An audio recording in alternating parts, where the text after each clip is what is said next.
Masih belum semangat? Lagi, hai, halo. Oke, udah pada istirahat, udah snack jadi lebih semangat ya Kak Joseph ya. Sekali. Oke, selanjutnya kita akan melanjutkan materi pada hari ini. Jadi teman-teman yang masih belum berada di tempat, segera untuk kembali ke tempat masing-masing. Kita akan masuk kepada materi tentang kurikulum MBKM dan MDU. Mohon maaf, MDU. Dan apa itu MBKM dan MDU? Nanti kita ikuti bersama. Dan pemaparan materi kurikulum MBKM dan MDU ini akan disampaikan oleh Dr. Helty Ligiamampo MSI kepada Ibu Dr. Helty Ligiamampo MSI, kami persilakan.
Selamat pagi semuanya.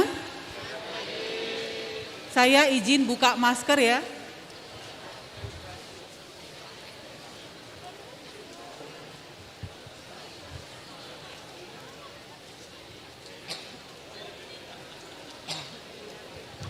Ya, oke. Sebelum memulai, perkenalkan kami dari kantor P3I, Pusat Pengajaran dan Pembelajaran Inovatif UKSW. Ada saya sebagai Kepala P3I, kemudian di kantor kami ada juga Mbak Dian dan ada Mas Evan. Nah, kami melayani konsultasi tentang berbagai hal menyangkut kurikulum dan pembelajaran. Pada kesempatan ini saya akan memaparkan tentang kurikulum yang berlaku di UKSW. Halo. Halo, halo. Ya, ketika saya bicara, teman-teman mahasiswa bisa menyimak. Setelah itu nanti akan ada kesempatan bertanya jawab. Gitu ya. Oke. Mas, Mbak petugas. Oh, sudah ya. Ya. Kurikulum UKSW dalam rangka mempersiapkan intelektual muda yang cakap, berwawasan luas, beretika, dan berdaya cipta. Next. Nah, di bagian awal tentunya saya perlu menyambut teman-teman mahasiswa. Banyak selamat untuk Anda semua. Selamat bergabung di keluarga besar UKSW. Ini suatu hal yang luar biasa. Kita tepuk tangan untuk kita semua. Ya. Nah, selamat bergabung sebagai mahasiswa. Posisi Anda ada seperti pada gambar tersebut. Sudah menjadi mahasiswa sekarang dan siap melangkah, artinya berproses sebagai mahasiswa, kemudian nanti akan landing di masa depan ketika sudah lulus kuliah, baik sebagai sarjana maupun lulus dari diploma. Mudah-mudahan 3-4 tahun depan bisa lulus kuliah dengan lancar gitu ya. Nah, persoalannya ketika melayang-layang seperti yang sana, kita berproses, berkuliah, belajar, mengembangkan diri, itu semua untuk masa depan yang saat ini belum bisa kita prediksi secara pasti. Saya ulangi, belum bisa kita prediksi secara pasti. Di situ ditulis masa depan Anda masih dalam proses penyelesaian. Kenapa bisa seperti itu? Next. Ya. Kita sudah masuk pada abad 21 nih. Era digital ini tidak main-main. Perubahan terjadi sangat-sangat cepat. Ditambah lagi dengan adanya pandemi COVID-19. Beruntunglah saat ini kita bisa tatap muka, luring, ketemu teman, bisa colek teman, nggak cuma say hello lewat layar gitu ya. Nah, tentunya sebagai mahasiswa kita semua akan berproses di UKSW. Next. Nah, tadi saya sampaikan era digitalisasi itu tidak lepas dari adanya revolusi industri. Sudah mulai di awal tahun 2000-an, namun nama itu dicetuskan di Hannover, Jerman pada tahun 2011. Ciri-cirinya adalah internet yang semakin cepat dan yang kedua adanya otomasi aktivitas. Ada otomasi, ini penting, tolong dicatat kata otomasi di situ. Kegiatan yang terjadi berulang-ulang akan digantikan oleh mesin. Nah, terus saya kalau lulus kerjanya sebagai apa? Nah, itu penting ya, tolong dicatat bahwa ada kegiatan berulang-ulang yang akan diganti oleh mesin. Nah, selanjutnya setelah revolusi industri 4.0 ada era society. Di situ selain perkembangan teknologi, selain perkembangan internet yang semakin cepat, juga berfokus pada pemberdayaan manusia, lebih melihat ke manusianya, link antar manusia, teknologi dan pemakaian data secara luas. Next. Nah, perhatikan gambar ini baik-baik. Ketika lahir, teman-teman mahasiswa, ketika Anda lahir, HP yang mana yang Anda pertama kenal, pertama pakai? Makin ke kiri berarti makin tua. Makin mengenal HP yang ke kanan berarti usia kita makin relatif muda. Itu aja simpelnya ya. Nah, di sini mau menunjukkan bahwa zaman berubah, teknologi berubah, perubahan dalam tatanan hidup bermasyarakat juga berubah.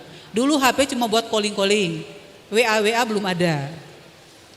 Tapi makin ke sini banyak hal yang tergantikan oleh kemajuan teknologi. Banyak hal tergantikan oleh kemajuan teknologi. Tolong digarisbawahi sebagai mahasiswa, saya lulus mau jadi apa? Kalau saya posisinya sudah digantikan teknologi, sudah digantikan mesin, nah terus apa? Next. Nah, tentunya kita sudah kenal, familiar dengan istilah-istilah yang ada ini. Bisa kenal berapa persen di situ? Ada 16 kotaan. Bisa kenal berapa dari 16 itu? Ya, kenal semua? Kalau kenal 80% itu sudah bagus. Tapi kalau kenal lebih dari 80% itu sudah luar biasa. Masih banyak juga yang belum tercetak di sini. Itu ya. Next. Ya, ini yang perlu diperhatikan untuk teman-teman mahasiswa. Perkembangan teknologi digital mendorong pekerjaan yang berlaku berulang-ulang, pekerjaan yang periodik itu akan diambil alih oleh mesin. Nah, posisi kita sebagai mahasiswa mau bekerja sebagai apa? Yang tentunya pekerjaan kita itu tidak bisa digantikan oleh mesin. Nah, itu resiko dari perkembangan zaman. Kita juga harus menyesuaikan diri dengan perkembangan zaman yang ada. Nah, ini ada robot yang bisa mengambil alih pekerjaan-pekerjaan manusia yang sifatnya berulang-ulang, periodik. Next. Dulu kantor pos jaya banget, kirim barang kemana-mana. Tapi zaman berubah, zaman berkembang. Sekarang banyak digantikan oleh pekerjaan manusia digantikan oleh drone. Pengiriman barang tidak lagi oleh manusia, tapi oleh pesawat tidak berawak. Nah, seperti itu ya. Next. Mobil, sekarang sudah ada mobil-mobil yang nggak pakai sopir.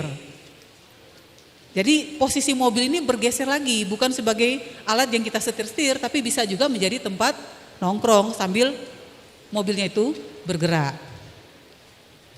Ya, dulu banyak loper koran, sekarang kita sulit sekali mencari loper koran.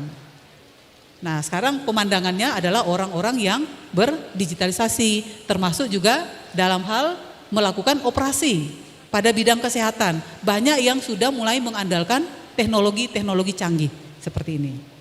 Mungkin kita belum banyak kenal, tapi di sana sudah. Nah, di dalam pembelajaran Di dunia mahasiswa kita akan sering bertemu dengan augmented reality atau dengan virtual reality. Ada teknologi ion reality yang akan masuk ke dalam pembelajaran di masing-masing program studi nantinya ke depan. Next. Ya, sama dengan tadi. Simbol-simbol mana yang nggak kenal? Kenal semua ya? Halo? Kenal semua simbol-simbol ini? Ya. Next. Ketika teknologi digital sedang berkembang baik-baiknya, sedang bertumbuh dengan begitu cepat, tiba-tiba ceklek ada pandemi COVID. Apa yang terjadi? Apakah teknologi digital berhenti?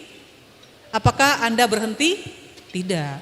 Terbalik malah, adanya pandemi COVID-19 mendorong orang-orang yang belum melek teknologi menjadi melek teknologi. Yang dulunya belajar teknologi cuma sayup-sayup, asal-asal, harus segera paham. Ketika di SMA, pandemi datang begitu ya, di SMA, SMK, teman-teman mahasiswa di SMA, SMK, datanglah pandemi.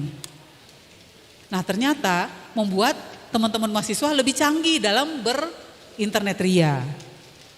Nah, kelas-kelas luring berubah menjadi daring. Mengenal sesama teman hanya lewat Zoom, hanya lewat Google Meet, dan seterusnya. Next. Ya, ada physical distancing, jaga jarak supaya tetap sehat. Tahun 2019 sampai 2022 ada virus corona. Kita banyak menahan diri. Next. Beruntung pada saat ini sudah pandemi COVID-nya sudah mereda. Dan kita sudah boleh bertatap muka seperti ini. Ini suatu, mau dibilang keajaiban juga enggak, tapi suatu hal yang luar biasa. Kita sudah keluar dan teman-teman mahasiswa yang berkumpul di sini adalah orang-orang yang lolos dari pandemi COVID. Begitu?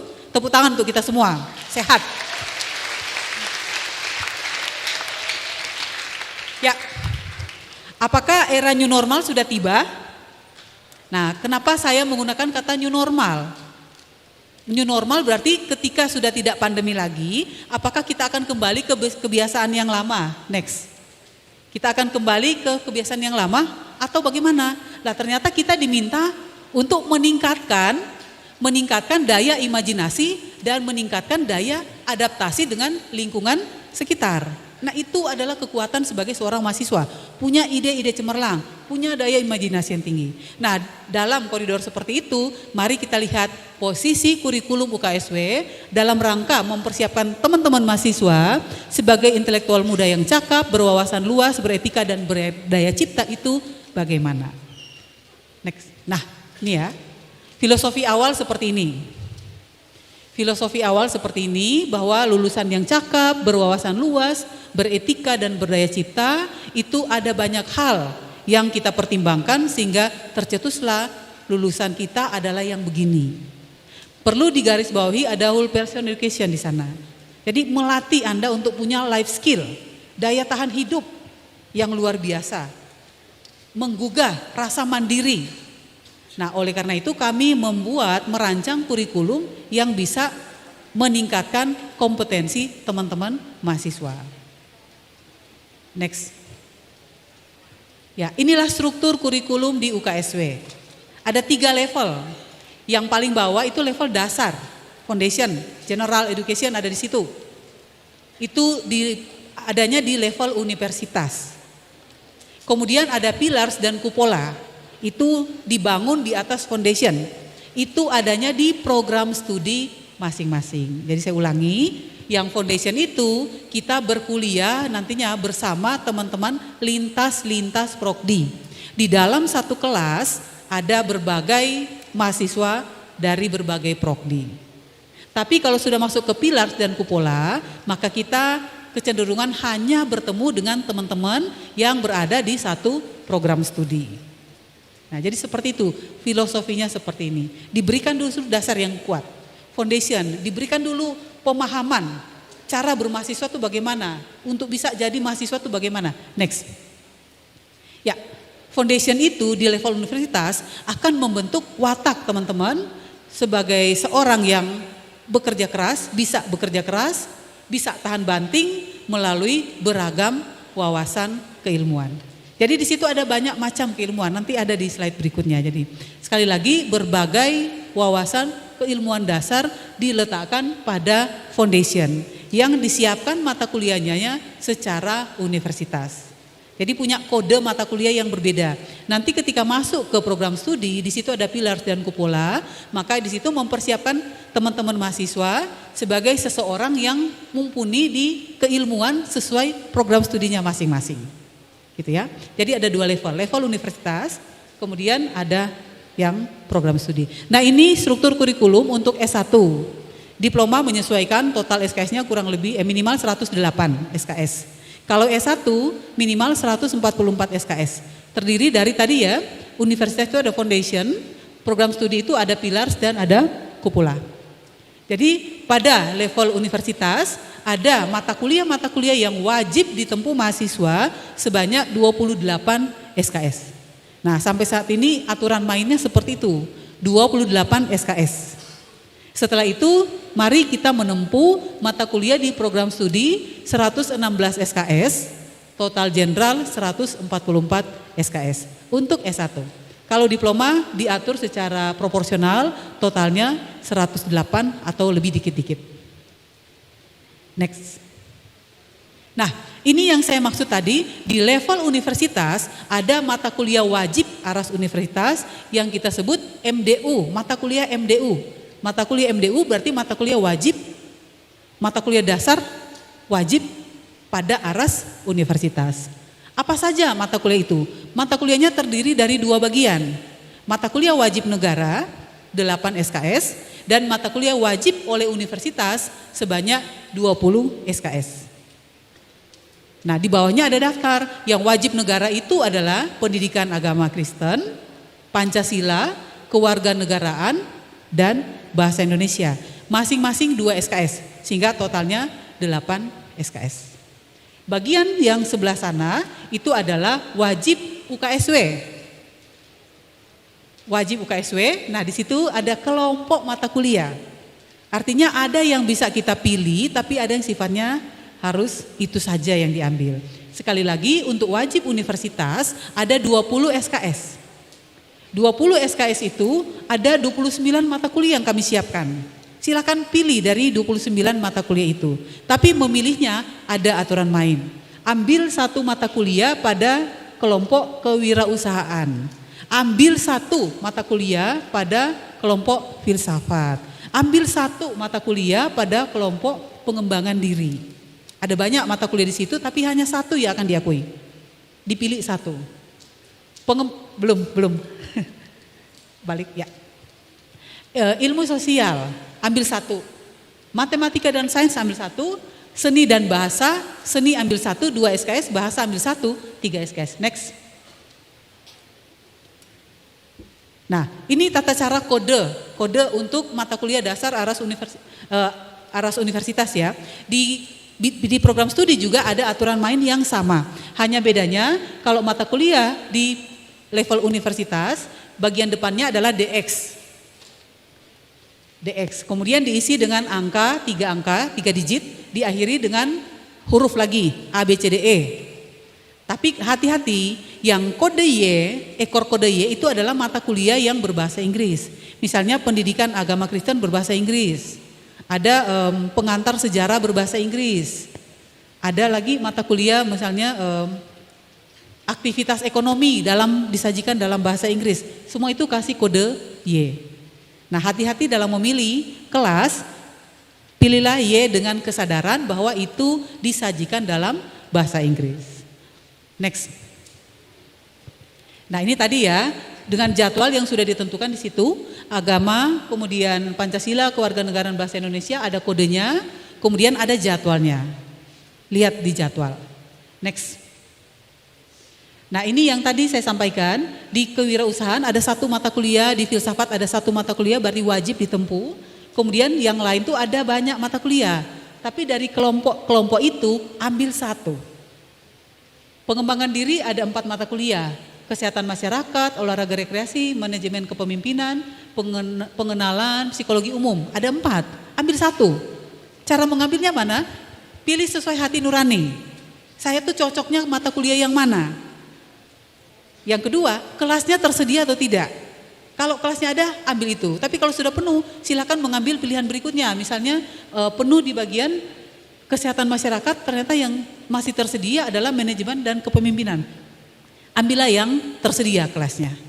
Jadi yang pertama pilih sesuai dengan keinginan hati nurani. Kalau sudah habis kelasnya, maka kita akan melimpah ke kelas yang masih tersedia. Gitu ya. Oke, totalnya 20 SKS. Ada aturan payung hukum yang berlaku yaitu SK Rektor di situ. Nah, itu aturan yang berlaku sampai saat ini. Next. Itu untuk mata kuliah dasar ARAS universitas. Nanti kalau ada pertanyaan boleh diajukan kepada saya. Nah, bagaimana dengan proses belajar di UKSW? Proses belajar di UKSW seperti apa? Di setiap program studi ada kurikulum, ada alur kurikulum. Mata kuliah dasar yang saya sampaikan tadi, MDU, akan ditempuh sesuai dengan alur di kurikulum. Penjelasan alur kurikulum ada di bagian bersama-sama dengan fakultas dan program studi nantinya. Nah, tetapi secara umum, apapun program studinya, maka ini adalah hal yang perlu dicatat bahwa setiap program studi punya capaian pembelajaran lulusan, CPL. Artinya ini adalah janji.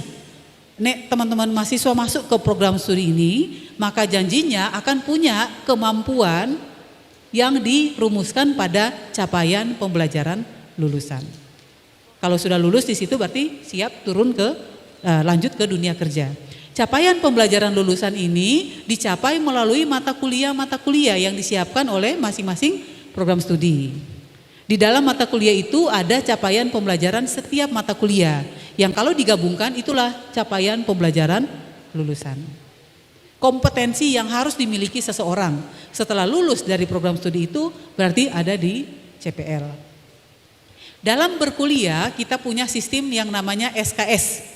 Bukan sistem kebut semalam tetapi satuan kredit semester. Ini aturan mainnya penting supaya ketika menempuh SKS jangan pakai jurus mabok. Harus pakai jurus sadar. Beban belajar mahasiswa dinyatakan dengan satuan kredit semester. 1 SKS setara dengan 170 menit per minggu dalam 1 semester. Ini penting. Kalau sifatnya kuliah, responsi, tutorial, maka ada agihannya 50, 60, 60.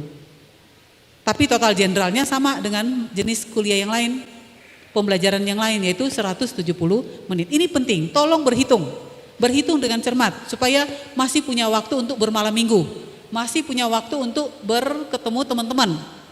Jadi dalam mengambil SKS, menempuh SKS, selain berinteraksi langsung dengan pembayarannya, juga tolong hitung waktu Anda untuk beraktivitas selain berkuliah.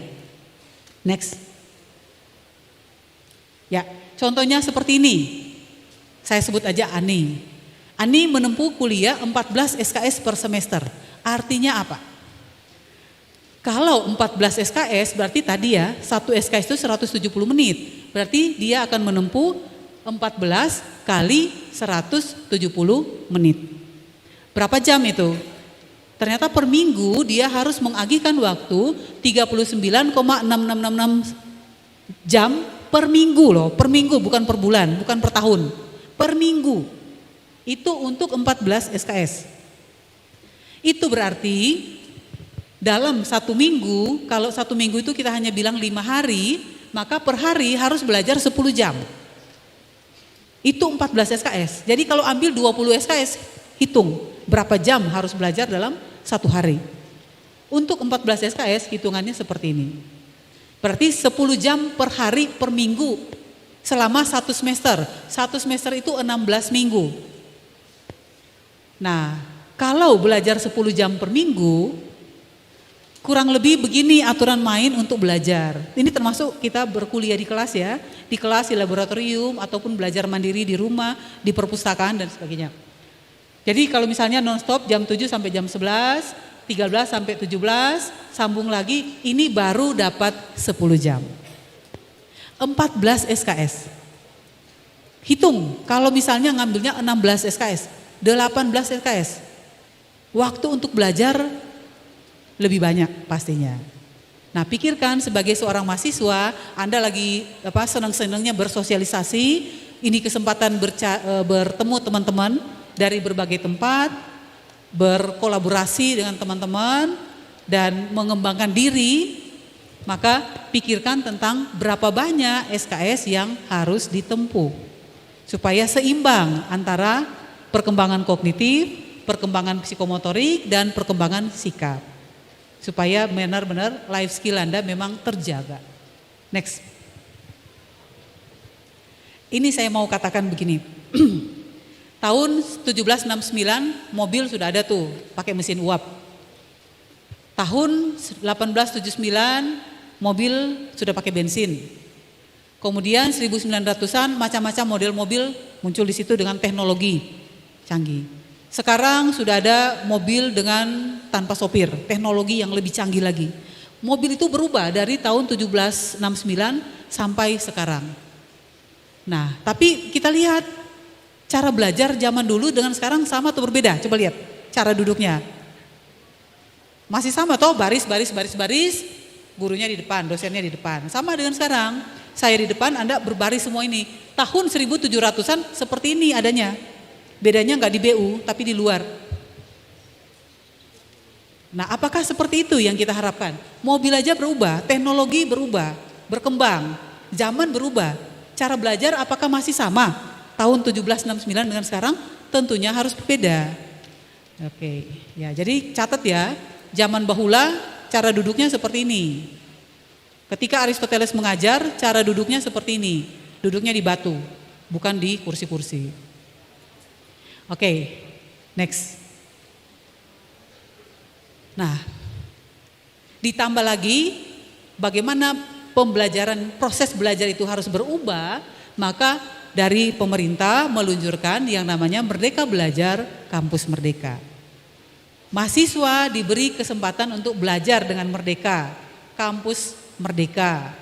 Nah, kenapa ada seperti itu? Tujuannya cuma satu, untuk meningkatkan sumber daya manusia.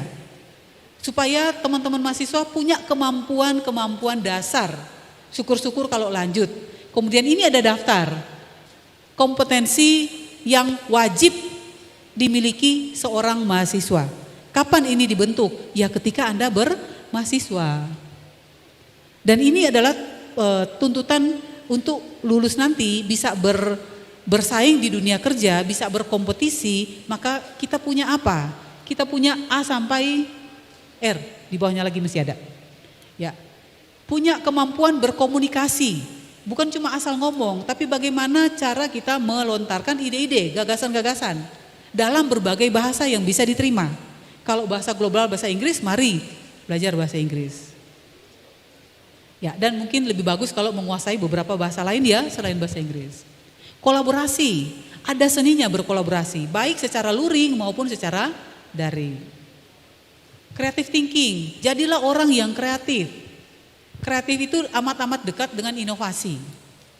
Ya tadi ya, daya inovasinya harus ditingkatkan. Kritis, critical thinking. Critical thinking bukan berpikir keras, tapi berpikir menuju ke pemecahan masalah.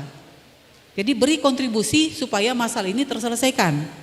Kalau hanya ngomong-ngomong bla bla bla yang penting ngomong, itu bukan critical thinking. Sekedar tampil itu namanya. Tapi marilah kita diskusi untuk pemecahan masalah, berikan ide-ide baru. Berikan gagasanmu apa supaya masalah ini terselesaikan. Dari masalah yang sederhana sampai ke masalah yang kompleks. Berikutnya, computational logic. Berpikirlah seperti komputer katanya. Step by step. Untuk menyelesaikan masalah yang besar, kita perlu dengan menyelesaikan masalah yang kecil-kecil. Step by step. Untuk menyelesaikan masalah yang panjangnya segini, masalahnya diselesaikan satu persatu, akhirnya masalah tersebut bisa kita selesaikan secara penuh. Itu maksudnya. Kemudian jangan lupakan ada compassion di situ, rasa kemanusiaannya manusia harus tetap terjaga. Jangan terjebak dengan digitalisasi, dengan laptop, dengan komputer, maka Anda mungkin terjebak di dalam ruangan 3x3 kamar kos. Lupa bergaul. Nah, ini compassion kita harus bisa aware juga terhadap sesama manusia kita. Dan yang lain-lain yang dibutuhkan. Namun di dalam perkuliahan ini saya sangat concern terhadap 6 poin tersebut. Next. Ya. Kalau yang di sini compassion tadi digantikan dengan karakter. Bentuklah karakter Anda. Pinter saja nggak cukup, tapi harus punya karakter yang baik. Next. Nah, ketika menjadi seorang mahasiswa, janji kami Anda akan digodok di treatment di UKSW untuk mengembangkan sikap, pengetahuan, dan keterampilan. Ada aturan mainnya. Ini yang saya sebutkan nanti akan di program studi masing-masing diletakkan di capaian pembelajaran lulusan.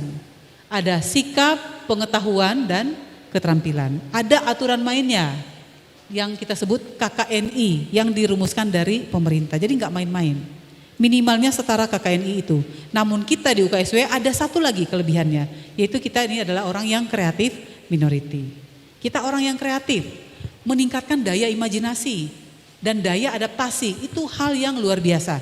Kalau kita cerna baik-baik, sebagai mahasiswa kita perlu meningkatkan daya imajinasi dan daya untuk bisa beradaptasi dengan lingkungan masyarakat, lingkungan pergaulan sekolah, mahasiswa, atau lingkungan yang lain. Ya, next.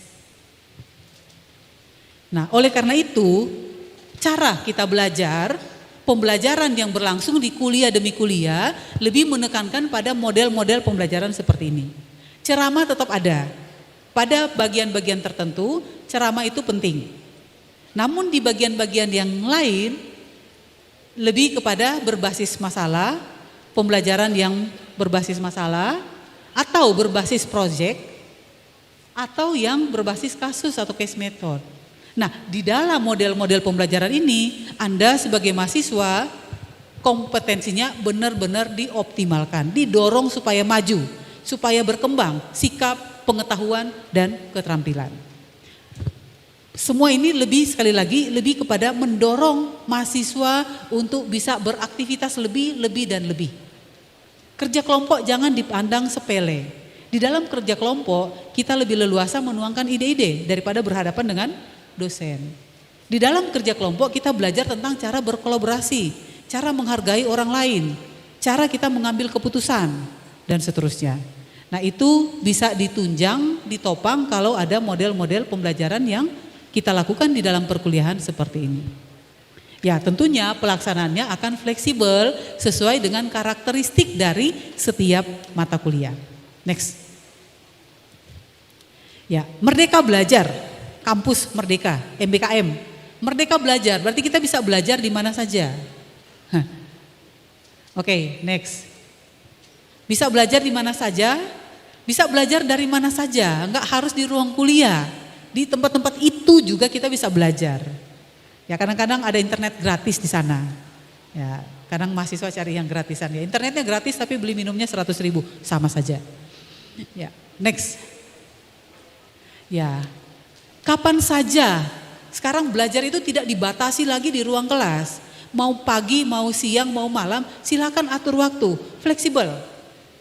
Fleksibel, kapan saja. Silakan siapkan waktu untuk belajar. Yang penting komitmen. Komitmen kita mau belajar. Kalau sudah bilang sore ini kita belajar, ya mari kita belajar.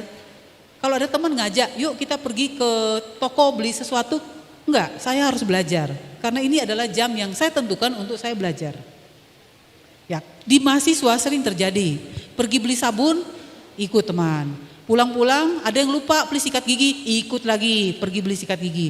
Pulang-pulang ada lagi yang lupa beli ini, beli itu. Pergi lagi, bolak-balik. Waktunya habis. Oleh karena itu komitmen untuk belajar itu sangat penting. Kapan saja. Kalau memang kita komitmen sore ini tidak belajar, ya udah nggak usah belajar. Ada aktivitas lain. Tapi kalau komitmennya mau belajar, tolong tahan diri terhadap gangguan-gangguan. Gitu ya. Ya kadang kita suka menunda, ini kan mau ke sana dulu, nanti malam aja belajar. Oke, malam. Tapi ketika malam, aduh capek, besok aja deh. Nah, itu naga-naganya ya memang belajar yang tertunda. Kalau ditunda biasanya lupa untuk belajar. Kalau sudah lupa belajar, hati-hati. Portal dapat nilai jelek itu sudah kelihatan. Ya, next. Ya. Nah, di sini juga Merdeka Belajar, teman-teman mahasiswa diberi kebebasan untuk belajar apa yang diminati. Termasuk di mata kuliah dasar Aras Universitas tadi. Teman-teman mahasiswa diberi kesempatan memilih. Semua mahasiswa akan belajar tentang matematika dan sains. Nah, dari fakultas teologi, fakultas hukum, fakultas yang lain akan belajar matematika dan sains. Ada yang berbasis fisika, kimia, matematika, ilmu lingkungan, biologi. Pilih minatnya yang mana. Jangan bilang gak ada minat belajar. Mahasiswa tuh harus memaksakan ada minat untuk belajar. Di antara 5 ini pilih yang mana. Pengen belajar, mendalami yang mana. Gitu ya. Next. Nah, tingkatkan kreativitas, inovasi, tampil beda. Tampil beda bukan untuk cari perhatian, tapi kreativitas kita. Kreativitas yang tanpa batas. Kreativitas dulu, baru kemudian kita memilah. Ini sesuai etika, kalau ini kreativitas yang melanggar etika, tolong di stop. Tapi kreativitasnya muncul dulu. Jadi munculkan ide-ide gila dalam menyelesaikan masalah. Biasanya mahasiswa yang paling kuat soal ini. Halo. Halo, halo. Ya, tingkatkan daya inovasi dan daya survive. Bertahan hidup gitu ya.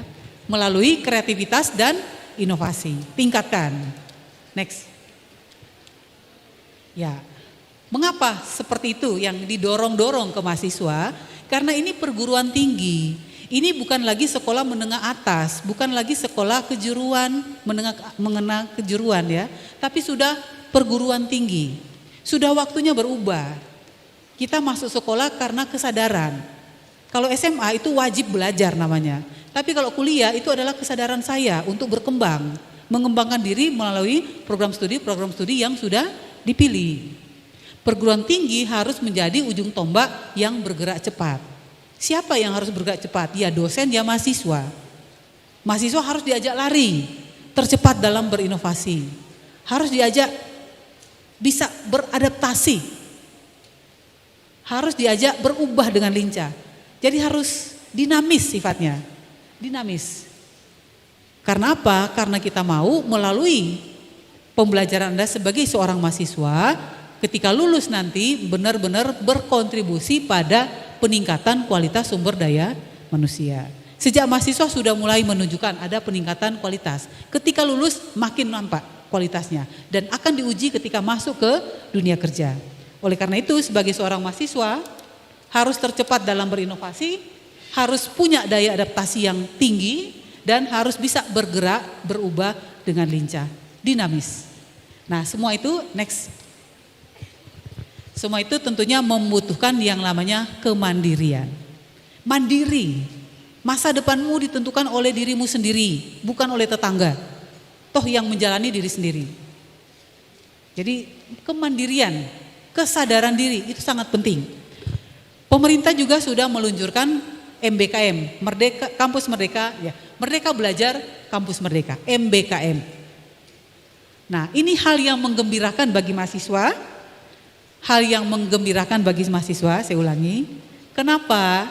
Karena di dalam MBKM ini ada hak. Nah, ini hak mahasiswa. Kalau sudah ngomong soal hak mahasiswa, tolong telinganya digedein. Mahasiswa diberikan hak untuk belajar 3 semester di luar program studi sendiri. Nah, mahasiswa boleh belajar di luar program studi sendiri.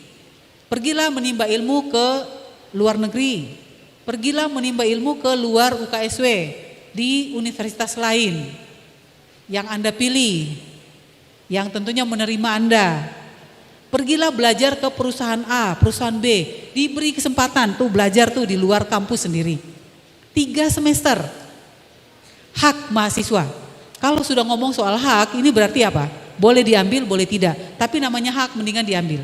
Kesempatan gak datang 2 kali. Menjadi mahasiswa, privilege-nya luar biasa. Kartu mahasiswa itu penting, dapat diskon sana sini dan bisa ikut program-program yang berbasis mahasiswa. Merdeka Belajar Kampus Merdeka memberikan hak kepada mahasiswa 3 semester untuk belajar di luar program studi sendiri. Aturan mainnya begini, 1 semester atau setara dengan 20 SKS belajar di luar program studi tapi masih di dalam UKSW. Jadi yang program studi akuntansi, timba ilmu lah di program studi teknik informasi misalnya, 20 SKS. Atau dibagi 10 SKS di prodi yang sana, 10 SKS di prodi yang sini. Atau dipilah lagi, 5 di sana, 5 di sana, 6 di sana, 4 di sana. Totalnya 20. Seperti itu. Itu hak mahasiswa. Jadi nanti ada mata kuliah yang kita namakan mata kuliah belanja. Shopping around, lintas program studi. Itu kelompok pertama. Hak yang kedua adalah mahasiswa belajar 2 semester atau setara 40 SKS di luar UKSW. Tetap terdaftar sebagai mahasiswa UKSW, tapi teman-teman mahasiswa boleh pergi kuliah di UI, boleh pergi kuliah ke UGM, boleh pergi kuliah ke Harvard, boleh pergi kuliah ke Stanford dan lain-lain. Asalkan diterima. Cuma kuliah 1 semester aja di sana. Nah tentunya ada SK berlaku gitu ya, syarat dan ketentuan berlaku. Kalau nggak bisa bahasa Inggris sejak kapan pergi kuliah ke Harvard gitu ya. Ya, tapi peluang itu ada, makanya tingkatkan kemampuan, tingkatkan kompetensi diri sendiri. Masa depanmu ada di tanganmu sendiri. 2 semester di luar, ada banyak program dari pemerintah. Dan ini semua akan di backup oleh program studi masing-masing sesuai aturan main di program studi masing-masing. Jadi kalau bilang Pak dosen, Bu dosen, saya pengen kuliah mata kuliah ini, tapi saya pengen ngambilnya itu di Universitas Indonesia sana. Oke, mari kita lihat syarat-syaratnya memenuhi atau tidak.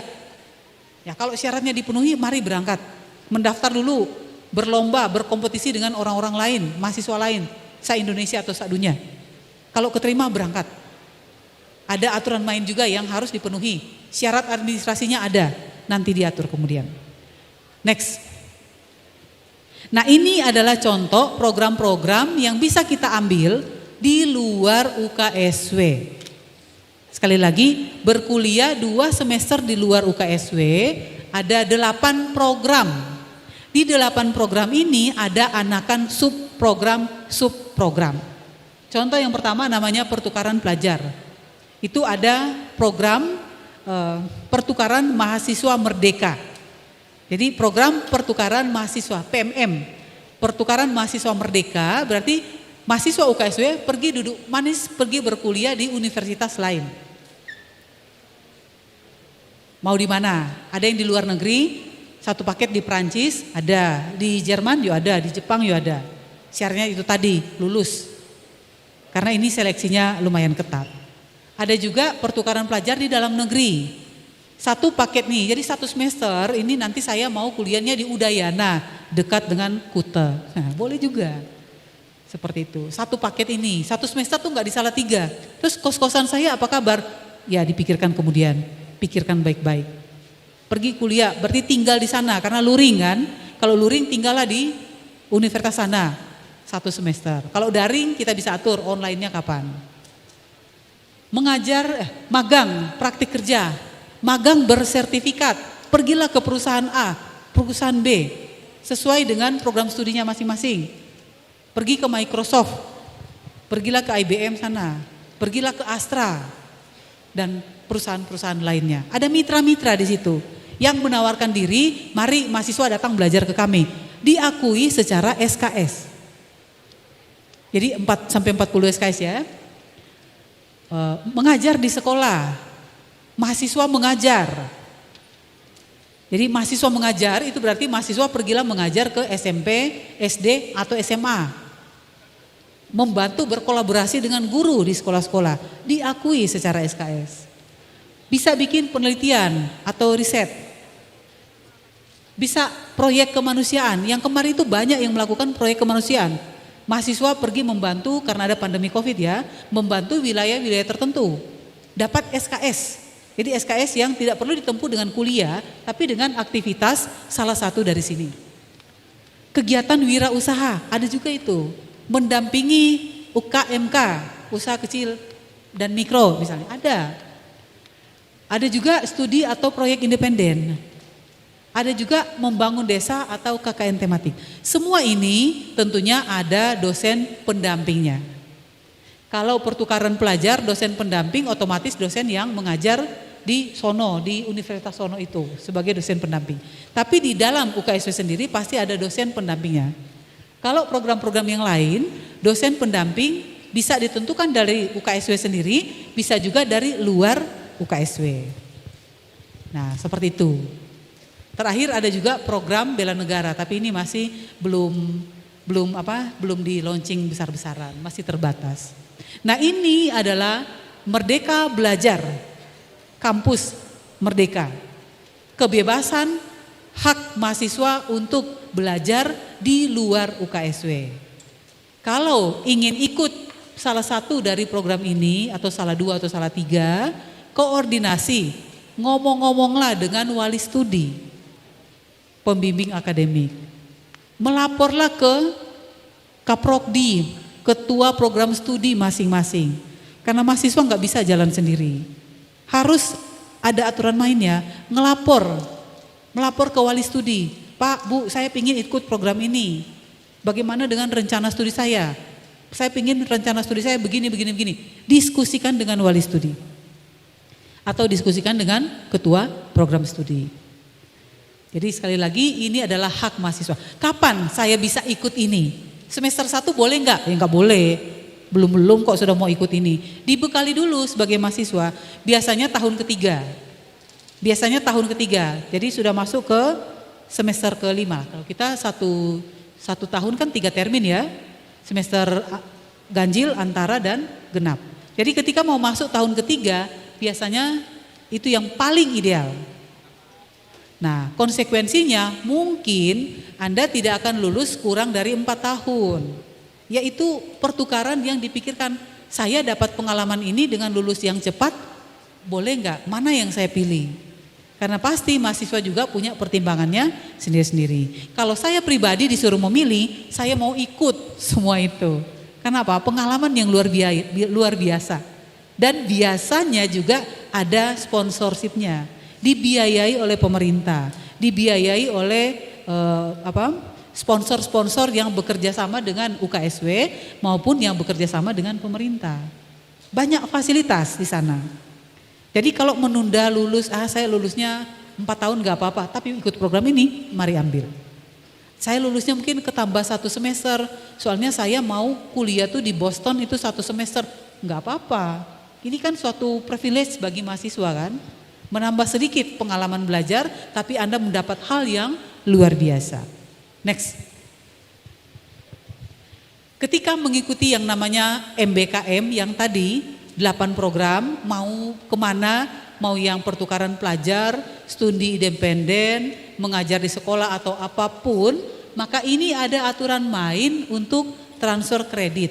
Artinya apa? Enggak usah kuliah di kampus di UKSW, tapi kuliahnya di sono itu, tapi diakui di dalam kampus. Supaya diakui ini adalah alurnya. Alur. Jadi mahasiswa ikut program MBKM, biasanya di tahun ketiga, awal tahun ketiga sudah boleh, dengan aturan seperti ini. Di UKSW kita punya aturan main. Pertama pasti mahasiswa dapat informasi, boleh dari kampus, boleh dari luar kampus. Dari internet, dari teman tidak apa-apa. Kalau Anda dapat informasi seperti itu, langsung masuk ke web resmi. Langsung masuk ke web resmi, karena sekarang ini banyak gosip. Makin digosok makin sip. Banyak gosip, konon ada program ini, ikut yuk, konon ada program itu. Hati-hati. Cari web resminya. Kadang-kadang juga sudah buka web, ternyata webnya abal-abal. Nah, hati-hati juga. Ini teknologi digital yang berkembang, arus informasi entah benar entah salah, itu berseliweran di dunia maya. Kita harus paham betul, harus benar-benar memilih mana yang benar-benar informasi dan mana yang sebenarnya itu mengganggu saja. Harus disaring betul. Jadi ketika Anda mau ikut MBKM, cari ke web resmi. misalnya ke Kementerian Pendidikan dan Kebudayaan, Riset dan Teknologi. Ada di sana webnya. Jadi ada banyak informasi yang diberikan. Zaman sekarang bukan lagi dalam bentuk pengumuman, tapi rekaman YouTube. YouTube banyak. Jadi sambil ngopi-ngopi nonton, ini ada penjelasan tentang program MBKM tadi. Nah, kita bisa dengar informasi itu dari mana saja. Kalau Anda memang niat mau ikut, pergilah ke wali studi atau kaprokdi, omong-omonglah. Ini rencana saya seperti ini. Nah, nanti dari wali studi akan melihat, pantas nggak kamu ikut ini? Nggak tahu bahasa Inggris, TOEFL-nya aja cuma 300, ngoyo mau daftar ke Stanford University. Ya malu-maluin kan? Wali studi akan mengatakan, kamu belum layak. Wah ini dosen kok, ibu, bapak kok sepertinya mau menghambat saya. Tahu diri, harus tahu diri. Tapi kalau Anda yakin, ini saya bisa. Saya sudah pernah ke Amerika, TOEFL saya 500, IELTS saya 7. IELTS saya 7, saya pengen, silahkan daftar. Ini kesempatan luar biasa. Nah jadi begitu ya, jadi ada wali studi atau kaprodi yang akan memberikan konsultasi akademik. Nah dari situ kemudian ketika mahasiswa itu diizinkan untuk mengikuti program, diizinkan untuk ikut kompetisi, di dalam internal program studi akan mengatur administrasinya yang kita sebut dengan perjanjian transfer kredit. Kalau ikut program ini, mana mata kuliah yang diikutkan? Artinya mata kuliah yang ditempuh melalui program, tidak usah ditempuh di UKSW. Kemudian nanti akan diatur di bagian administrasi akademiknya bagaimana. Nah kemudian Anda yang lolos, aturlah untuk berangkat. Nah di dalam melaksanakan mengikuti MBKM ini, ikutilah aturan main yang berlaku. Kemudian Anda kembali dapat nilainya itu masuk ke penilaian yang akan ada di transkrip mahasiswa. Di sini saya mau katakan bahwa MBKM adalah kesempatan mahasiswa mengembangkan diri secara luas. Mari berpartisipasi di situ. Pilih program yang tepat. Ada banyak program. Jadi jangan pakai jurus mabok juga. Pilih program yang memang benar-benar cocok. Mungkin sedikit melenceng dari program studi, tapi itu sesuai minat saya. Monggo, silakan. Ya, jadi belajarlah di luar sana. Sebenarnya berbeda dengan program studi sendiri nggak apa-apa. Saya program studinya elektro, tapi saya senang musik. Saya pingin belajar musik di sana. Ya monggo silakan. Karena di depan mata kita bidang kerja itu sekali lagi belum ada yang pasti 100%. Sekarang ini antar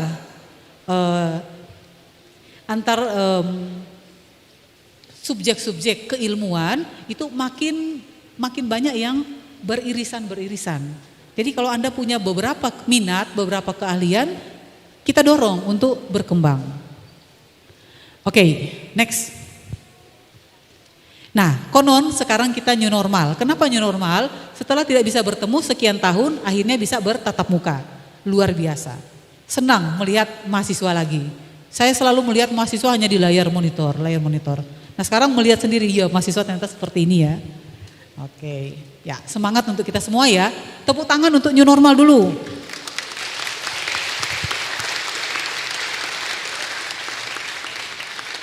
Oke. Apa artinya new normal bagi kita? Ketika sudah kembali ke masa luring seperti ini, duduk manis di ruang-ruang kuliah, kemandirian belajar tetap harus dijaga. Sama halnya dengan kita hanya bisa bertemu dengan guru, dengan teman di dunia maya, maka ada kemandirian belajar. Pertahankan kemandirian belajar tersebut. Ada dorongan untuk berinovasi, pertahankan, dorong diri sendiri untuk selalu berinovasi. Jadikan diri sendiri itu tahan banting, tadi ya, bisa daya survive-nya luar biasa, harus dikembangkan. Percaya diri harus ditingkatkan. Ini adalah modal yang luar biasa bagi mahasiswa. Kemudian harus memiliki sense of crisis, penting juga sebagai seseorang. Kita sebagai seseorang yang punya pemikiran juga ya, berkembang secara mental juga ya, maka kita perlu memiliki sense of crisis. Nah, terus yang terakhir ini yang nggak kelihatan apa ya tulisannya, tolong dibaca dong. Yang kelihatannya sayup-sayup itu ketutup sama yang jalan. Tabah terhadap Ya, yang para petualang-petualang, para perantau-perantau, baris terakhir itu penting sekali. Harus tabah terhadap rindu. Penting. Jangan dikit-dikit minta pulang, naik pesawat, bolak-balik. Rumahnya di Kudus, dikit-dikit pulang Kudus. Tabah dulu lah. Concern dulu sebagai seorang mahasiswa. Next. Ya, nah ini adalah tips. Tips berdasarkan pengalaman dan perlu saya bagikan kepada teman-teman mahasiswa. Bagaimana belajar? Belajarlah bagaimana mesti belajar. Pertama, sumber belajar tidak hanya dari guru atau dosen saja. Jadi jangan pikir kalau sudah ikut kuliah mendengarkan dosen berbicara, berdiskusi, sudah selesai. Enggak. Itu baru awal mula membuka wawasan, searching di dunia maya, pergi ke perpus, cari materi, belajar lebih lanjut. Yang kedua, jangan batasi sumber belajar hanya dari dalam kelas. Seolah-olah kalau di luar kelas nggak usah belajar. Ini yang perlu kita ubah sikapnya. Di luar kelas kita perlu mengembangkan materi-materi yang sudah kita dapatkan di dalam kelas. Yang ketiga, banyak sumber belajar di dunia maya. Pakai internet, paket data. Di dalam lingkungan UKSW ada wifi gratis. Ya, pelajari banyak dari ruang maya. Dan semua itu cuma sejauh laptop, sejauh HP, sejauh komputer kan. Nggak perlu capek-capek kemana-mana. Cukup buka, on-kan laptop, kita berselancar di dunia maya. Dapat sumber-sumber belajar. Yang keempat, ini yang penting ya. Karena sudah menjadi mahasiswa, sudah masuk ke program studi, apapun program studinya, apapun latar belakang ketika masuk di program studi tersebut, maka berusahalah menyenangi tugas-tugas Anda. Jangan memilih, oh saya nggak suka ini, nggak usah dikerjakan. Saya suka ini aja yang dikerjakan. Enggak. Sebagai seorang mahasiswa, program studi sudah merancang, semua ini harus dilalui untuk mencapai kompetensi yang digariskan melalui capaian pembelajaran lulusan. Supaya lulus jadi sarjana dari program studi Anda harus belajar ini semua. Maka berusahalah menyenangi kegiatan belajar itu. Baik diskusi maupun tugas-tugas. Nah, yang terakhir ini, tolong ya filosofinya, belajar hal berat tapi disukai, berkaitan dengan menyenangi tugas ya, itu jauh lebih mudah ketimbang ada hal-hal yang gampang namun kita tidak senangi untuk bekerja. Jadi itu tolong diingat-ingat. Hal yang berat kalau kita suka belajarnya maka kita akan sukses. Tapi kalau hal yang kecil, sekalipun itu sederhana, tapi kalau tidak mau ya akan berat untuk menyelesaikan. Next. Akhir kata, nih akhir kata. Senyumnya lebar karena sudah akhir kata. Ya, selamat berjuang sebagai mahasiswa, teruslah mengasah imajinasi dan daya adaptasi untuk menjadi intelektual muda yang cakap, berwawasan luas, beretika dan berdaya cipta. Tuhan memberkati. Oke. Ya, kayaknya perlu tanya jawab ya. Halo. Ya.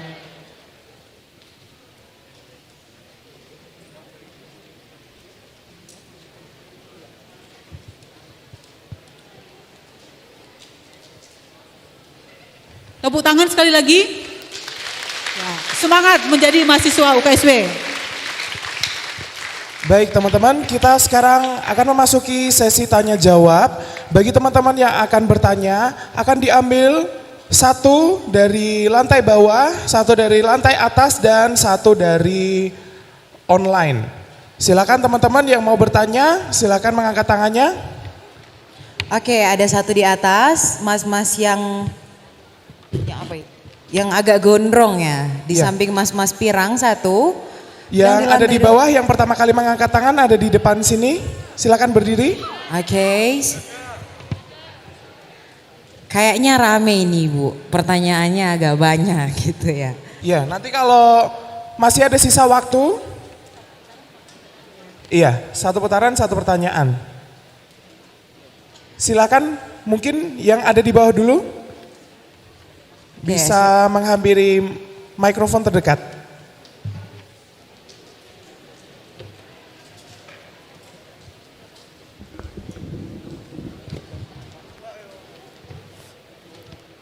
Ya, selamat siang. Perkenalkan, nama saya Gabriela Kelmaskosu dari Fakultas Teologi, kelompok Fasil 32. Yang ingin saya tanyakan di sini adalah, kalau dari siasat kan Bu, itu kita untuk Fakultas Teologi minimal 14 SKS dalam satu semester. Nah, ini yang SKS yang kita angkat itu harus memang benar-benar angkat dalam satu semester itu 14 SKS itu atau sesuai kemampuan kita aja? Terima kasih. Mau ditampung dulu atau langsung dijawab Ibu? 3 ya? Oke, silakan mas-masnya yang di atas. Ditekan dulu mic-nya. Oke, cakep. Silakan. Perkenalkan, nama saya Ricky Graham Palar dari Fakultas Psikologi, kelompok 57. Terima kasih untuk waktu yang diberikan. Mohon izin bertanya, jika sudah mendapatkan jadwal untuk mengambil mata kuliah, namun kita belum tahu hari dan jam mata kuliah yang kita ambil, dan baru kita ketahui hari dan jam tersebut pada saat kita melakukan registrasi mata kuliah. Dan ternyata ada hari dan jam yang sama atau bertabrakan. Itu bagaimana? Sekian, terima kasih. Oke, terima kasih untuk mas-masnya yang ada di atas. Satu lagi, jadi kita akan bacakan lewat slide. Kita tunggu. Oke, pertanyaannya, dijelaskan bahwa kelompok wajib negara ada matkul pendidikan agama Kristen yang merupakan matkul wajib. Apakah yang beragama lain selain Kristen wajib mengikuti mata kuliah tersebut? Pertanyaan ini dari Alessandro Simaremare. Silakan Ibu dijawab. Baik, dipersilakan kepada Ibu Helty untuk menjawab. Ya, oke, terima kasih, semua pertanyaannya luar biasa. Kita beri tepuk tangan dulu untuk semua pertanyaan. Ya. Yang pertama mengenai siasat. Ada aturan main dalam kurikulum setiap program studi, di mana di tahun pertama diletakkan di situ semester ganjil 14, semester genap 14, semester antara 8 SKS. Itu di tahun pertama. Masuk ke tahun kedua, pengambilan SKS itu tergantung prestasi di pertama tadi. Bisa ngambil berapa SKS, ada aturan mainnya. Ada indeks prestasi, hasil belajar, prestasi belajar. Kalau prestasi belajarnya baik, maka bisa menempuh SKS lebih banyak. Tapi kalau prestasi belajarnya cukupan, nah tentunya lebih sedikit ya daripada kurang daripada yang prestasi belajarnya lebih baik. Sistem kita sudah mengatur itu, sistem di siasat sudah mengatur. Tetapi sekali lagi khusus tahun pertama masih diatur, kan belum punya prestasi belajar toh, belum ada data awal. Jadi diatur dulu semester ganjil 14, semester genap 14, semester antara 9. Nah, kalau di semester tahun pertama ini maupun tahun-tahun berikutnya, seperti yang saya sampaikan tadi, ada alur kurikulum yang diatur oleh setiap program studi. Apakah bisa mengambil sesuai keinginan? Ya, mari diskusi dengan wali studi masing-masing. Ada alur kurikulum, patuhi alur itu. Mau mengambil lebih daripada alur itu, kalau SKS tadi ya, prestasi belajarnya baik, maka kita bisa menempuh lebih dari yang di alur tersebut. Mana mata kuliah akan kita tambahkan? Tentunya mata kuliah yang dibuka pada saat itu. Diskusikan dengan wali studi, dengan Kaprokdi, mana yang bisa ditempuh. Mungkin ada percepatan dalam perkuliahan, sehingga bisa selesai sebelum 4 tahun. Ya, itu prospeknya seperti itu ya untuk Mbak Gabriel tadi ya dari Fakultas Teologi. Yang kedua Mas Riki dari Psikologi. Jadwal, nah ini nih jadwal. Nanti di sesi bersama fakultas dan program studi akan dibagikan jadwal kuliah. Jadwal kuliah yang akan diinputkan di siasat. Nah, perkaranya adalah kalau tabrakan jadwal bagaimana? Oleh karena itu tadi di penyampaian tadi saya sampaikan, satu mata kuliah dasar Aras Universitas ada 3 jadwal kuliah. Nah, mari memilih yang tidak tabrakan. Kalau tabrakan gimana? Kami sudah atur kalau mata kuliah dasar Aras Universitas mesti ada yang tidak tabrakan jadwal. Dari 29 mata kuliah itu ada yang tidak tabrakan jadwal. Terus kalau masih tabrakan jadwal lagi gimana? Biasanya lapor ke wali studi, ini masih tabrakan. Terus solusinya bagaimana? Nah, biasanya di bagian wali studi, bagian kaprokdi, bagian siasat sudah punya solusi untuk itu. Tapi sekali lagi kami jamin bahwa untuk mata kuliah tahun pertama ini jadwalnya tidak tabrakan. Kalau mata kuliah dasar Aras Universitas tabrakan jadwal dengan mata kuliah di program studi, nah yang harus mengalah siapa? Biasanya yang mengalah adalah mata kuliah program studi harus mengubah jadwalnya. Kenapa demikian? Karena mata kuliah Aras Universitas diambil oleh mahasiswa dari berbagai program studi. Sedangkan mata kuliah program studi hanya ditempuh oleh mahasiswa dari program studi tersebut. Ya, itu ya. Mudah-mudahan jelas. Yang ketiga, ini yang menarik. Kita adalah Universitas Kristen Satya Wacana. Ada pendidikan agama Kristen sebagai ciri khas dari UKSW. Pertanyaannya adalah, terus agama yang lain gimana? Ya, ini mungkin sedikit sensitif, tetapi kita lihat dari wawasan keilmuan. Mahasiswa yang masuk di UKSW wajib menempuh pendidikan agama Kristen. Bukan untuk mengkristenkan orang, tolong digarisbawahi. Kita belajar sisi keilmuannya, akademiknya. Bahwa yang menjadi nilai-nilai Kristen adalah seperti ini. Dan tidak ada yang bertentangan dengan itu semua.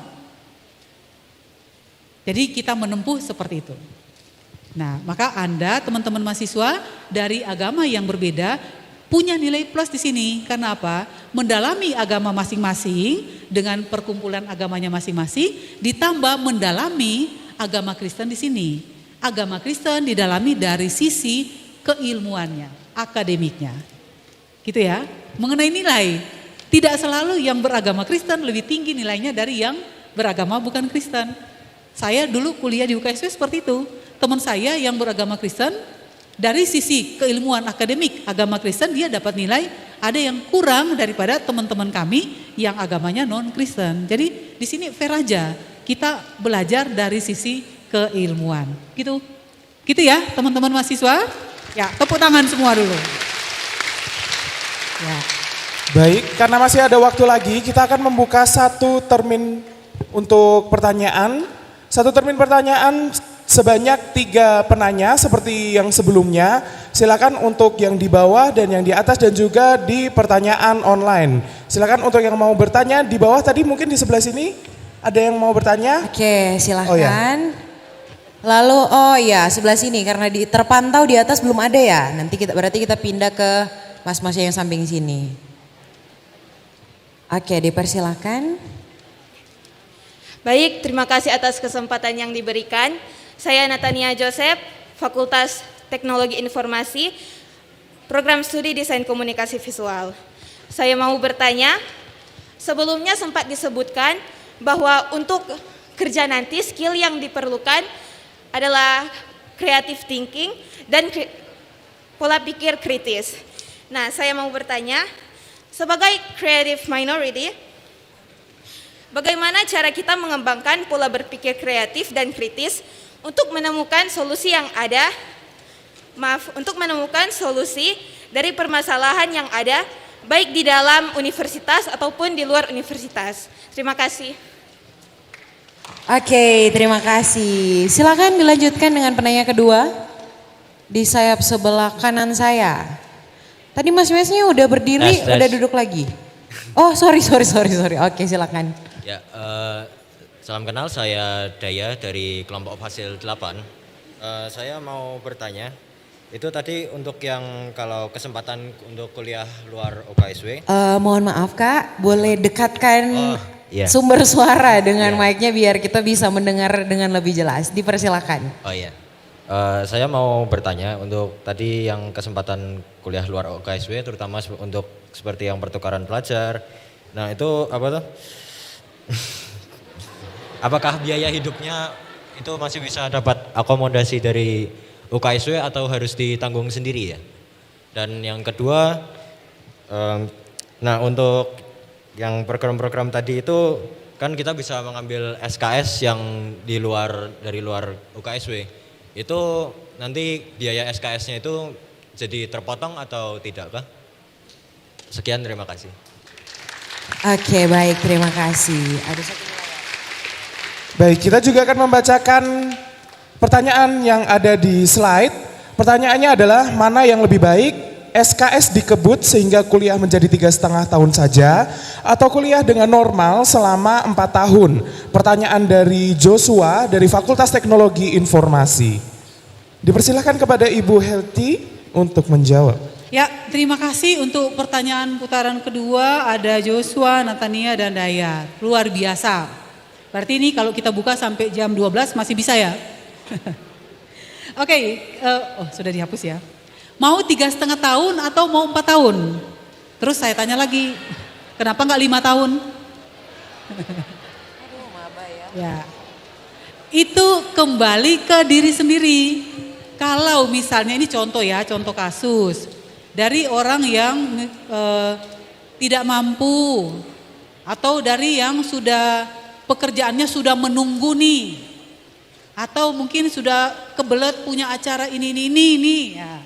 Mungkin 3,5 tahun lebih cocok. Sudah ditunggu untuk menikah misalnya, ya. Kalau 4 tahun nih bubar jalan nanti ya. Ya, itu contoh pertimbangan mau cepat-cepat. Tapi di sisi lain, kalau mau 4 tahun itu normal saja. Karena janji kurikulum adalah 4 tahun. Jadi kalau Anda ngoyo dosen marah-marah, saya pokoknya harus 3,5 tahun. Kurikulum janjinya 4 tahun. Tapi kalau bisa dipercepat karena prestasinya bagus, kenapa tidak? Gitu ya. Yang kedua, ada konsekuensi ya tadi ya, mau lebih cepat lulus atau mau tepat waktu atau mau ulur 1 semester. Kalau mengikuti program MBKM 1 tahun di luar UKSW, kemungkinan lulus tepat waktu lebih awal itu kemungkinannya kecil. Bukan tidak mungkin, kemungkinannya kecil. Tapi manfaat ketika kita berkuliah di luar UKSW yang 1 tahun atau kita magang di luar UKSW yang 1 tahun, itu memberi saya nilai tambah yang luar biasa dibandingkan saya harus mengejar lulus lebih awal. Nah, jadi pertukaran seperti itu. Ini jawabannya adalah masing-masing mahasiswa punya jawabannya sendiri-sendiri. Pilih yang mana? 3,5 tahun, 4 tahun, 4,5 tahun, atau yang berapa tahun? Karena punya pertimbangannya. Jadi gitu ya, jelas ya. Jadi pertimbangan apa? Terus saya punya fasilitas apa? Kalau punya fasilitas, saya akan manfaatkan fasilitas itu. MBKM menjawab yang nomor 3 tadi ya. Kuliah di luar UKSW. Catat ya, ketika sudah siap, bukan tahun pertama. Tapi memasuki tahun ketiga biasanya sudah boleh. Biasanya program-program ini ada sponsorshipnya, ada beasiswanya, ada yang membiayai. Pergi dapat apa? Dapat kuliah pertukaran mahasiswa ke Prancis. Ya, biasanya dibiayai. Ada yang biaya penuh, ada yang biaya separuh. Lah kalau separuh gimana? Separuhnya tanggung sendiri. Lah tanggung sendiri, ya siapa tahu bisa cari sponsorship sendiri. Paling cepat datang dulu ke kampus. UKSW bisa nanggung saya separuh enggak? Ya kalau bisa ya oke, berangkat gitu ya. Tapi kalau tidak ya mahasiswa harus nombok sendiri. Jadi sekali lagi untuk program MBKM kebanyakan ada biaya dari pemerintah atau sponsorship. UKSW juga punya pembiayaan untuk mahasiswa-mahasiswa yang berprestasi tersebut. Tapi ada juga program MBKM yang kita harus ambil uang dari kocek sendiri atau mencari sponsor sendiri. Mengenai di UKSW, karena kita harus kuliah kalau S1 144 SKS, maka ketika Anda pergi kuliah misalnya ke Harvard University, ngambil 20 SKS di sana, maka harus ada 20 SKS di sana itu diakui 20 SKS di UKSW itu yang mana saja. Ada aturan mainnya. Supaya tidak ditempuh 2 kali kan. Jadi seperti itu ya. Jadi ada yang tadi transfer kredit. Caranya Anda harus mendaftar mata kuliah, harus registrasi mata kuliah di UKSW. Baru pergi kuliah di sana. Ketika pulang nilai dari sono transfer ke mata kuliah yang kita klik di UKSW ini, yang kita ambil di UKSW. Ketika kita menempuh kuliah di UKSW, ketika kita mendaftar lewat RMK, maka di situ ada konsekuensi finansial, ya harus bayar, namanya daftar mata kuliah harus bayar. Jadi ada yang bisa dibayar oleh sponsor, ada juga yang dibayar oleh diri sendiri, tergantung programnya.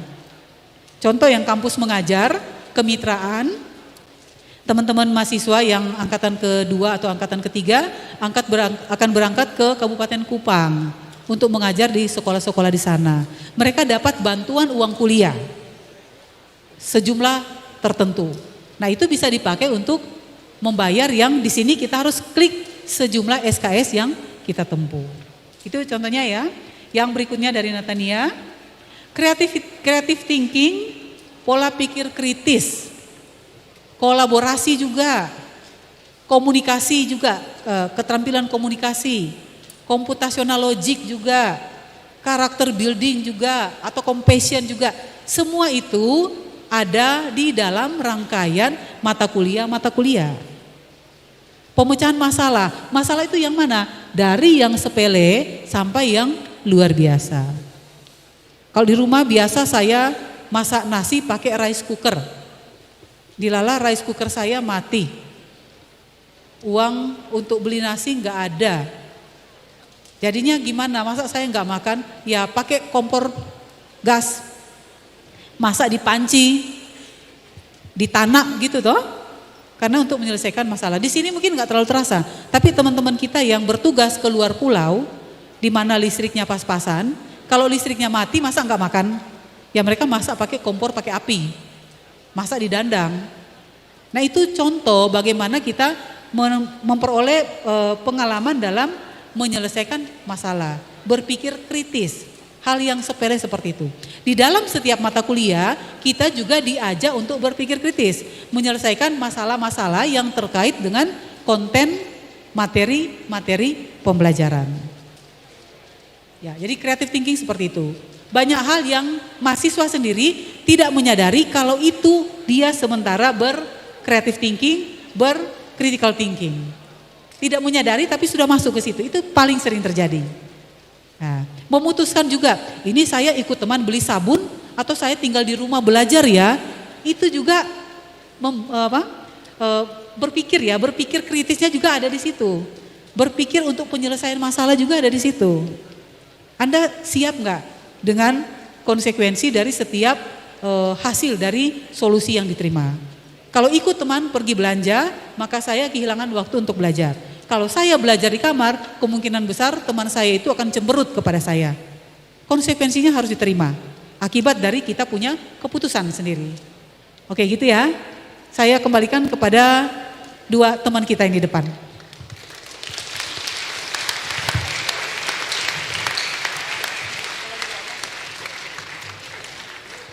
Oke, terima kasih Ibu. Nah, karena masih ada waktu, saya pikir masih ada satu lagi pertanyaan dari lantai atas. Apakah ada? 3, 2, 1. Oke. Oh ada, mohon maaf. Mohon maaf teman-teman, ada satu teman kita yang ada di lantai bawah, dipersilakan. Last minute. Oh no, dilarang membuli, tidak ada bully-bulian. Kita dengarkan pertanyaan dan ini bisa bermanfaat loh bagi teman-teman yang. Selamat siang. Selamat siang. Perkenalkan, nama saya John Evan Paskah dari Fakultas Teknologi Informasi Prodi Desain Komunikasi Visual. Saya ingin bertanya, seumpama salah satu mahasiswa mendapatkan beasiswa dan mahasiswa tersebut syarat salah satu beasiswanya adalah lulus 3,5 tahun. Tetapi mahasiswa itu ingin juga mengikuti salah satu program tadi yang kemungkinan membuat lulusnya itu lebih dari 3,5 tahun. Nah itu bagaimana jalan keluarnya jika mahasiswa itu tetap ingin ikut salah satu program tetapi juga tidak ingin kehilangan beasiswanya yang 3,5 tahun itu. Sekian, terima kasih. Baik, terima kasih. Dipersilakan Ibu untuk langsung dijawab. Siap. Oke, terima kasih atas pertanyaannya. Kasus yang mirip-mirip pasti terjadi di semua mahasiswa. Saya diajak si A ke Solo, pada saat yang sama saya diajak si A ke Semarang. Pilih yang mana ya? Anda pilih yang mana? Ke Solo atau ke Semarang?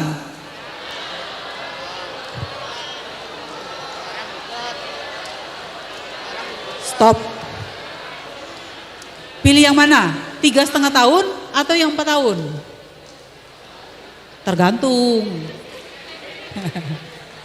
Ya, jadi kalau saya bertanya kepada 3.000 mahasiswa, kemungkinan ada 3.000 alasan. Jawabannya cuma Solo atau Semarang, tapi alasannya mungkin ada 3.000 alasan. Kembali lagi kepada apa yang kita rencanakan di awal. Kalau memang saya rencananya mau ke Solo, ya jangan goyah ke Semarang lah. Tapi di Semarang itu ada Blackpink. Wah ini ya. Di Solo siapa? Di Solo itu ada Keroncong itu. Wah ya pilih Semarang kali ya. Nah seperti itu kan. Karena apa? Nilai tambah yang saya dapatkan ketika nonton Blackpink. Ini enggak 2 kali mereka datang ke Indonesia gitu ya. Lebih seru. Kalau Keroncong mungkin minggu depan masih bisa. Kan begitu ya. Jadi ada peluang dan ada yang memang kesempatan itu enggak datang 2 kali. Pilihan itu kembali ke diri sendiri. Saya pilih yang mana? Dan jangan lupa atas pilihan-pilihan itu konsekuensinya juga harus diterima. Ketika saya memilih untuk ikut MBKM, saya lulus lebih dari 3,5 tahun, konsekuensi beasiswa diputus. Atau saya ikut yang 3,5 tahun, dapat beasiswa, konsekuensinya saya gigit jari melihat teman-teman berangkat ke Jepang. Itu kan pilihan hidup ya. Pilihan hidup yang kembali ke kita pilih yang mana. Dan kita harus terima semua konsekuensi dari pilihan-pilihan kita. Sadar terhadap konsekuensi. Itu yang penting. Mau ke Solo atau ke Semarang? Mau ke Solo atau ke Semarang? Salah. Ke UKSW saja. Tepuk tangan untuk kita semua.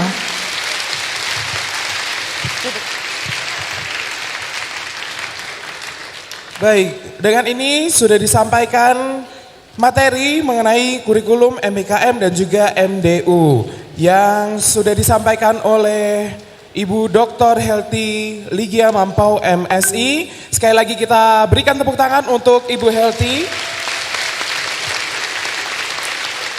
Dan tentunya apa yang sudah disampaikan sangat berguna untuk kita semua. Selain kurikulum belajar dan mengajar di UKSW, tentunya juga ada kiat-kiat untuk kita boleh memaksimalkan perkuliahan kita dengan baik di Universitas Kristen Satya Wacana ini. Dan juga bagaimana cara kita untuk belajar inovatif dan juga efektif di Universitas Kristen Satya Wacana ini. Sekali lagi kami mengucapkan terima kasih untuk Ibu Helty dan dipersilakan untuk kembali ke tempat Ibu.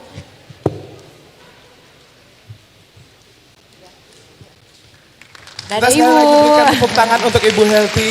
Dan dengan berakhirnya materi ketiga ini, berakhir juga sesi kita sepanjang hari kelima ini. Dan sebelum kita menutup acara pada hari ini, kita akan mendengarkan pengumuman dulu.